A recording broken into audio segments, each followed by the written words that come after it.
जिए तो जिए कैसे। लोग कई बार हताश निराश होकर ये सोचते हैं कि सब तो करके देख लिया लेकिन कुछ भी फायदा नहीं हुआ। मैं कहता हूँ ठीक है, तो अब कुछ भी नहीं करके देखें, कुछ भी नहीं करें, सिर्फ ईश्वर पर भरोसा करें। आप सोचेंगे कि कितना भरोसा करें, करते ही तो हैं। बाकी सब लोग तो देखते हैं कि कितना कितना गलत काम करके, कितना पाप करके भी कितना सुख भोग रहे हैं, और मेरे साथ ये हो रहा है। मेरा कुछ भी ठीक नहीं चल रहा है। मैं फिर कहता हूँ, एक बार ईश्वर पर 100% भरोसा करके तो देखें। याद रखें, 99.99% भी नहीं चलेगा, 100.00% ही चाहिए ईश्वर पर भरोसा। 100.00% ही करना पड़ेगा, तभी बात बनेगी। अरे भाई, बहुत ही साधारण सी बात है। ईश्वर ने हमें इस संसार में भेजा है। हम अपने से तो आए नहीं हैं। अब जब ईश्वर ने भेजा है तो उन्होंने जरूर कुछ सोचा होगा मेरे लिए। उन्होंने कुछ सोच कर ये दुनिया बनाई, लोग बनाए, फिर उन सब लोगों को अलग अलग कुछ न कुछ रोल दे दिया। हमको बस उनके लिए, उनके द्वारा दिए गए रोल को ईमानदारी से निभाना है। हम केवल इसी जन्म में नहीं हैं, हम कई कई जन्म ले चुके हैं। बहुत सारे रोल मिले हैं हमें, बहुत सारे रोल कर चुके हैं हम राजा महाराजा भी बने हैं, आम आदमी भी बने हैं, कभी अंग्रेज बने, कभी मुगल बने, कभी किसान बने, तो कभी साहूकार। अब इस जन्म में ये रोल मिला है तो ये कर रहे हैं। जैसे किसी फिल्म का हीरो मान ले अमिताभ बच्चन, तो अमिताभ बच्चन कभी पुलिस बना, कभी मजदूर, कभी डॉन, कभी अमीर, कभी गरीब, लेकिन असल में वो क्या है? असल में तो वो अमिताभ बच्चन ही है ना। उसी तरह हम भी तरह तरह के रोल को प्ले करने के लिए इस संसार रूपी स्टेज पर जन्म लेते हैं, रोल पूरा करते हैं और चले जाते हैं वापस। तो हम असल में क्या हैं? हम असल में एक आत्मा है। बार बार रोल बदलकर पृथ्वी पर भेजा जाता है हमें। कई बार कुछ अवार्ड भी ले जाते हैं, जैसे कॉमेडियन के, कभी एंग्री यंग मैन के, कभी कैरेक्टर रोल, कभी साइड हीरो, कभी दर्द का, कभी एक्शन का। तो हर जन्म में एक रोल मिलता है और हमें उसे निभाना पड़ता है बस। लेकिन अवार्ड तब मिलता है जब हम अपने रोल को भरपूर एक्सेप्टेंस के साथ उसे पूरा करते हैं। देखिए, हम नियति के साथ छेड़छाड़ नहीं करें। अगर हम कुछ कोशिश करके कुछ बदलाव ले आते हैं तो जरा सोचिए, जो होने वाला था वो नहीं हुआ, कुछ और ही हो गया। लेकिन होने वाला अगर हो जाता तो उसका इम्पैक्ट जहाँ जहाँ पड़ना था, जिस जिस जगह पर या जिस जिस आदमी पर पड़ना था, उन सब का क्या होगा? वो सब तो पहले से ही तय था। हमें उस रास्ते पे चलते हुए किस किस से मिलना था, क्या क्या खाना पीना था, सब कुछ हुआ ही नहीं, क्योंकि हमने रास्ता ही बदल लिया।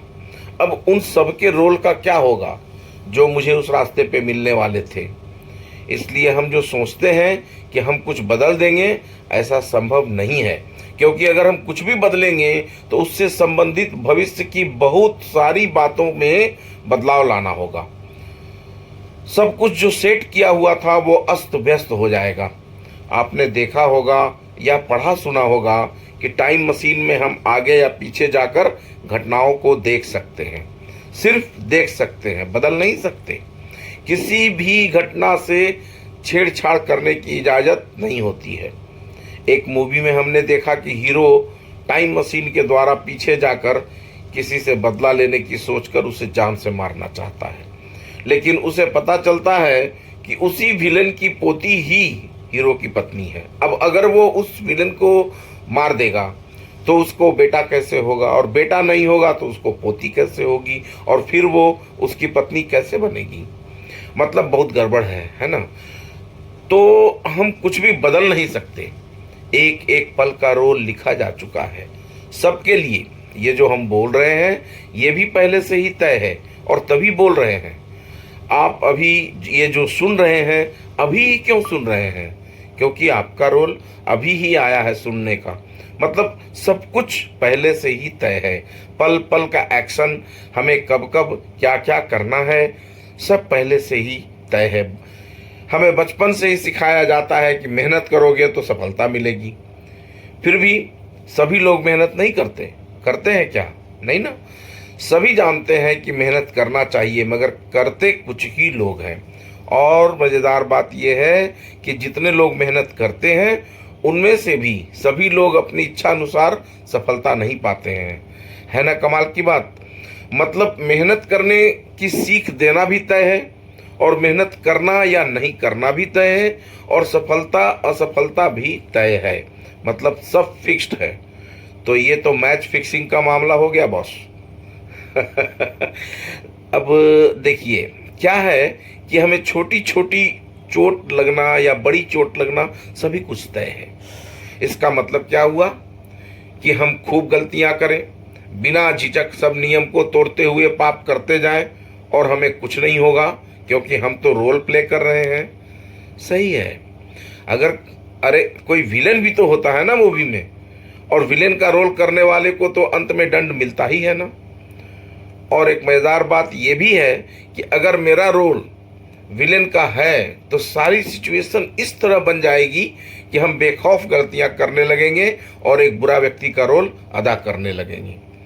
लेकिन अगर अच्छे कैरेक्टर का रोल है तो बुरा व्यक्ति होते हुए भी हमें कोई ना कोई ऐसा मिल जाएगा कि हम बदल जाएंगे, बुरे रास्ते को छोड़ देंगे। जैसे डाकू अंगुलीमाल बौद्ध भिक्षु बन गया बुद्ध के मिलने के बाद। डाकू रत्नाकर को जब महर्षि नारद मिलते हैं तो वो डाकू से महर्षि वाल्मीकि बन जाते हैं। तो भाई लोग, सही समय पर गुरुओं का आगमन होता ही है हमारी जिंदगी में, और फिर सब कुछ बदल जाता है। और ये भी पहले से ही तय होता है। हम सब का रोल बिल्कुल फिक्स्ड है, एक एक पल का एक्शन फिक्स्ड है। तो फिर हम कैसे जिए? मतलब कुछ नहीं करके तो नहीं जी सकते, हाथ पर हाथ धरकर तो नहीं बैठे रह सकते। फिर क्या करें? बिना कुछ किए आदमी कैसे रह सकता है?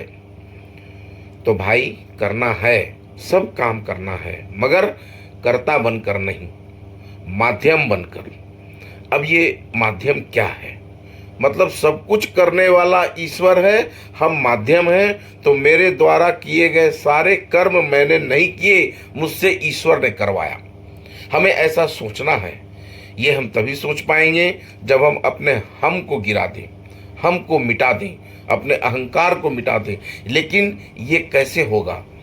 ये भी होगा, सबसे पहले हम ये करें कि जितनी भी गलतियां हमने की वो हमने नहीं की, ईश्वर ने हमसे करवाई, ऐसा सोचना शुरू कर दें।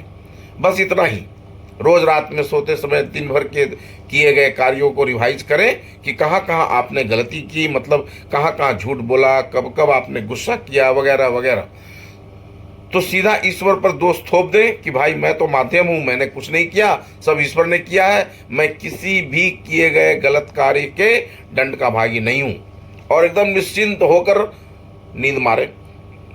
ऐसा करते करते कुछ दिन बीत जाने दें। फिर एक रात सोते समय दिन भर में किए गए अच्छे अच्छे कामों को याद करें। जैसे आपने किसी की मदद की, किसी को उसकी गलती के लिए क्षमा कर दिया, किसी भूखे को खाना खिला दिया, और वगैरह वगैरह। तो यहाँ भी ऐसा सोचें कि मैंने कुछ नहीं किया, सब ईश्वर ने किया, मैं तो केवल माध्यम मात्र हूँ। अब आप पूछेंगे कि पहली रात से ही ऐसा क्यों नहीं सोचें?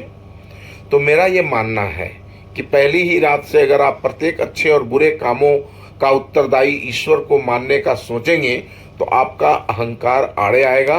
थोड़ी दिक्कत हो सकती है, क्योंकि पूरी जिंदगी बीत गई है यही साबित करने में कि मैं सही हूं और दूसरा गलत है।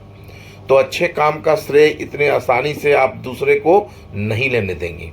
हाँ, लेकिन अपनी कुछ भी गलती में आसान हो जाता है उसे दूसरे पर थोप देना कि मैं तो गुस्सा नहीं करता, लेकिन पहले उसने मुझे ऐसा बोला तब मैंने गुस्सा किया। तो पहले कुछ दिन सिर्फ अपनी गलतियों का श्रेय या जिम्मेवार ईश्वर को माने, फिर कुछ दिन में ऐसा सोचने की आदत हो जाए, तब अच्छे कर्म का श्रेय भी ईश्वर को देना आसान हो जाएगा। अब यहाँ से शुरू हो गई आपके कर्म बंधन से मुक्त यात्रा। अब आप किसी भी अच्छे या बुरे कर्म के बंधन से मुक्त हो जाते हैं।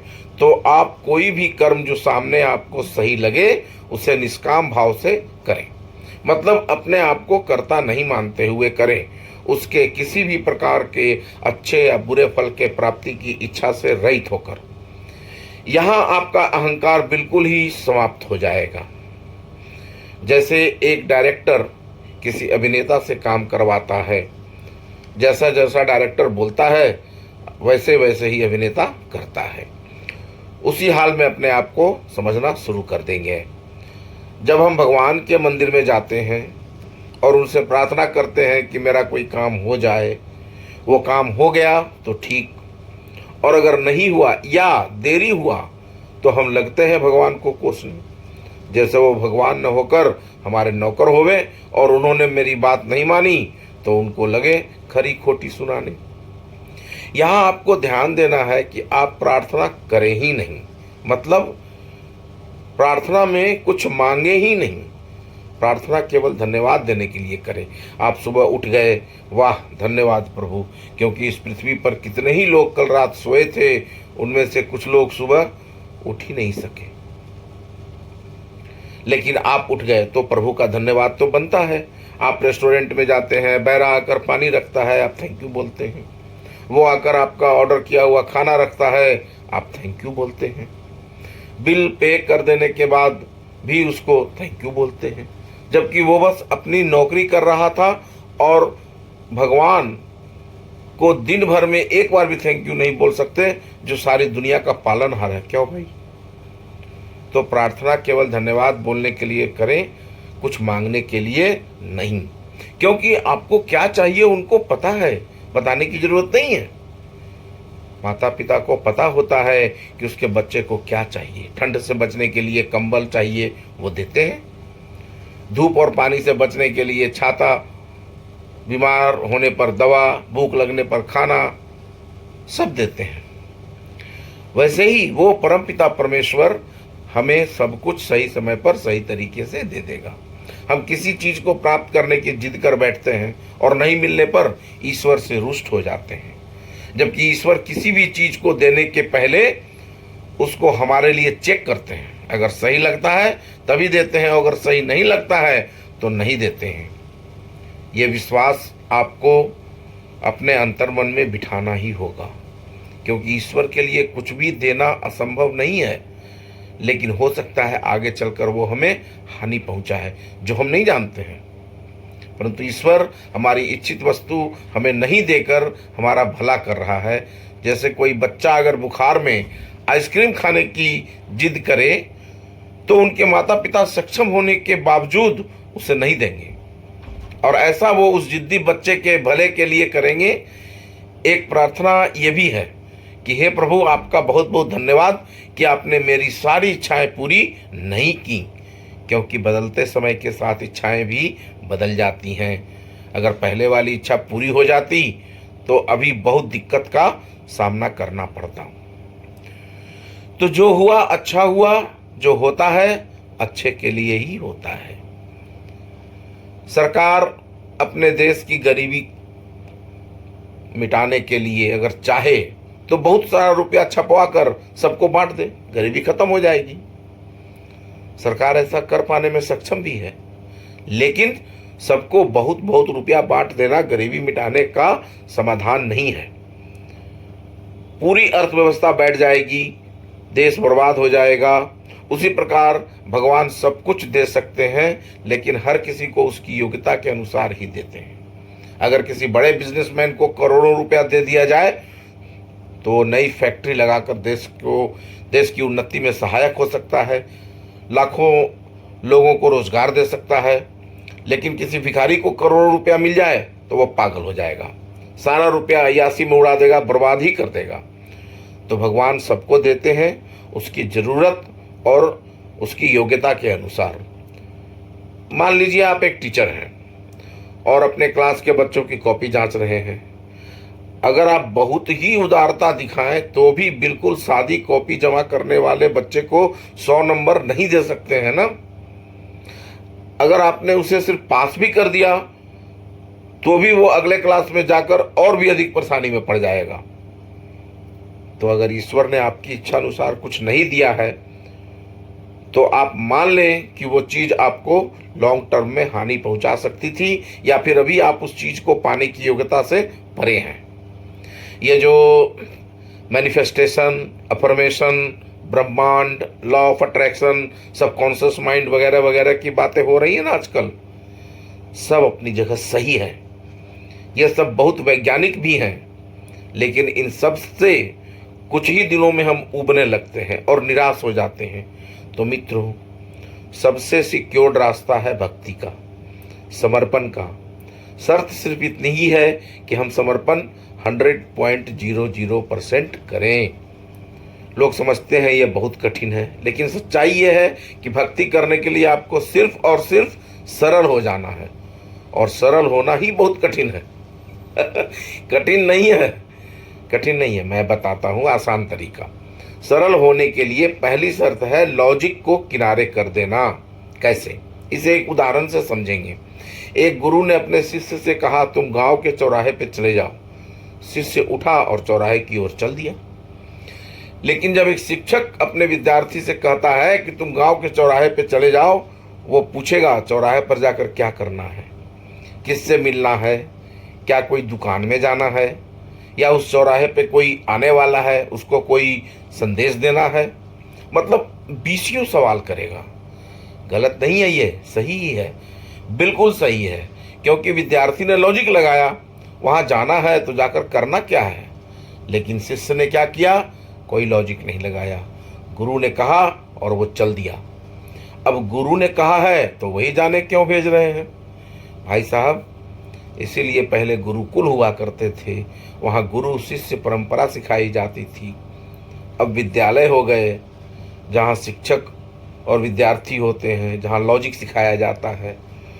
तो गुरु शिष्य परंपरा को मानते हुए हमें भगवान पर भरोसा करना है। अब भगवान तो सुख और दुख दोनों देते हैं। सुख दिए तो ठीक है, मगर दुख में कैसे स्थिर रहें, कैसे दुखी ना हो। वो कहते हैं ना कि नजरिया बदले नज़ारे बदल जाएंगे। अगर उंगली कट जाए तो सोचें ही नहीं, अपितु विश्वास करें कि पूरा हाथ ही कट जाने वाला था, लेकिन ईश्वर ने मुझ पर दया करके सिर्फ उंगली काटकर मेरा ग्रह टाल दिया है। अब आप जब जब वो कटी हुई उंगली देखेंगे, आप दुखी नहीं होएंगे, बल्कि खुश हो जाएंगे, भगवान का धन्यवाद करेंगे, आपका हाथ कटने से बचा लिए भगवान। थैंक यू भगवान। एक कांटा चुभ जाए तो कितना दर्द होता है, कोई नहीं चाहेगा उसे कांटा चुभे। लेकिन जब कोरोना का इंजेक्शन लेने का समय आया तो लोग लंबी लंबी लाइन में लगकर सुई चुभवाए। नजरिया बदल गया था, सुई चुभाना भले के लिए था। यहाँ मैं एक बात और बताना चाहूँगा कि आदमी अपने दुख से उतना दुखी नहीं होता है जितना दुख उसी समय किसी और को खुश देखकर होता है। आदमी को अपने रोल पर कंसंट्रेट करना चाहिए। उसे जो रोल मिला है उसमें ही उसे अच्छा करके दिखाना है। जो प्राप्त है वही पर्याप्त है। एक फिल्म आई थी शान, बहुत बड़े बजट की फिल्म थी, बड़े बड़े हीरो थे उसमें, अमिताभ बच्चन, शत्रुघ्न सिन्हा, सुनील दत्त वगैरह। उसी में एक किरदार था अब्दुल का। अब्दुल एक भिखारी होता है जिसके दोनों पैर कटे हुए होते हैं और वो रोलिंग पीढ़ा पर बैठकर हाथ के सहारे चलता है और भीख मांगता है। बहुत ही कम देर का उसका रोल था। कपड़े वगैरह भी उसके बहुत गंदे फटे हुए से ही थे, मतलब भिखारी टाइप। लेकिन उसी में वो हिट कर गया। फिल्म के सभी सितारे सूट बूट में, अच्छे अच्छे कपड़े में रहे, पूरी फिल्म में रहे हैं। इतने बड़े लागत की फिल्म बुरी तरह फ्लॉप कर गई थी। लेकिन अब्दुल जिस रोल से मजहर खान ने डेब्यू किया था, हिट कर गया था। नाम अब्दुल है मेरा, सबकी खबर रखता हूँ, ये गाना सुपर हिट हो गया था और अवार्ड भी मिला। पता है क्यों? क्योंकि मजहर खान ने अब्दुल पर कंसंट्रेट किया था, अपने रोल पर कंसंट्रेट किया था। उसने दूसरे हीरो को नहीं देखा कि वो कितने अच्छे अच्छे कपड़ों में हैं या उनका कितना ज़्यादा देर का रोल है। उसने सिर्फ और सिर्फ अब्दुल को देखा और हिट कर गया। इसलिए अपने रोल को देखें, दूसरे को अपना रोल उनका अपना करने दें, हमको जो रोल मिला है हम उसे ईमानदारी से करें बस। जय बजरंगबली।